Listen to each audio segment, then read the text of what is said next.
While backlogs in veterans' disability claims have been cut in half over the past year, and VA funding has increased 38% under President Obama, according to the administration, a poll just last year found that 58% of post 9/11 veterans said the VA is doing an only fair or poor job of meeting their needs. So what happened? Who or what broke the VA? Well, for starters, we could look at the budget. It certainly did not help matters when Republicans in February blocked Senator Bernie Sanders' bill to provide $21 billion in medical and other benefits for veterans.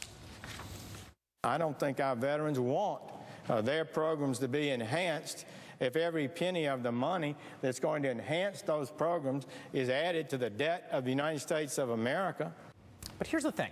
The problem appears to be deeper than simply one of resources. It appears to be tied to sheer institutional capacity. Think about it in terms of what might happen in an urban school district anywhere in America. A fully functioning school is serving the needs of its community with a large enough facility, enough teachers for every student, and then a bunch of tall apartment buildings pop up around it. The student population skyrockets, and the school can't keep up.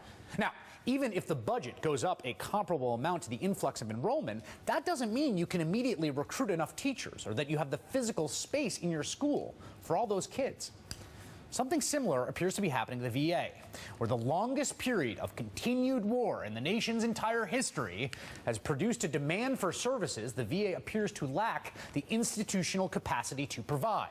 So, while primary care visits at VA hospitals rose 50% over the past 3 years, the number of full-time primary care physicians has only risen 9%. There aren't enough doctors to meet the increased need. This has resulted in long wait times and complaints about backlogs and justifiable outrage that people returning from battle are not getting the care and attention they deserve. And so last year, the VA established a goal for new patients seeking primary care to be seen within 14 days of calling for an appointment. But here's the thing. Without the institutional capacity to actually make good on that promise, a decree such as that appears to have simply produced cheating and gaming. And that's not new, and it's not just a problem at the VA. Anyone who's watched The Wire knows what happened all too often when big city police departments announce quotas for crime reduction. Stats get juked. Juking the stats. Excuse me? Making robberies into larcenies, making rapes disappear. You juke the stats and majors become colonels.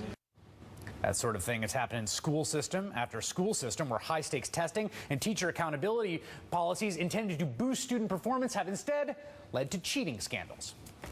None of this is an excuse for deception and malfeasance, and anyone that willfully engaged in that behavior should be held to account and punished, no matter the political fallout.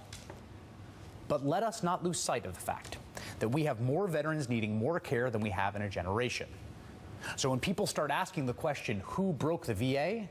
The prime suspect, it seems to me, is 13 years of war. I am glad that my Republican colleagues are now paying attention to a health care issue. But remember, these are the same folks in the House who voted to end Medicare as we know it, make devastating cuts in Medicaid, have voted 50 times to repeal the Affordable Care Act, and in states throughout this country are putting in jeopardy millions of people because they refuse to accept the Medicaid proposal in the Affordable Care Act. And I should note some of the 5 million folks who would qualify for Medicaid expansion that's not being implemented, some tens of thousands of those themselves are veterans. A whole dozens of pieces today. This shows government-run healthcare can't work. This is the bankruptcy of liberalism. And obviously this thing is going to be a mismanaged bureaucracy because it's a big state enterprise. What do you say to that? Well, look, it is no great secret that if people want to repeal the Affordable Care Act, if they want to end Medicare as we know it and convert it into a voucher program, if they want to slash Medicaid and leave millions and millions of people out on the street without any health insurance, it's fair to say these guys are not great fans of public health. I think that's a fair statement. I would say to you, Senator, I hope Republicans, either in the Senate or the House, have the courage of their ideological convictions, introduce legislation to privatize the VA, and we can see how the voters feel about that. Senator Bernie Sanders, I know where you would be on that. Thank you so much.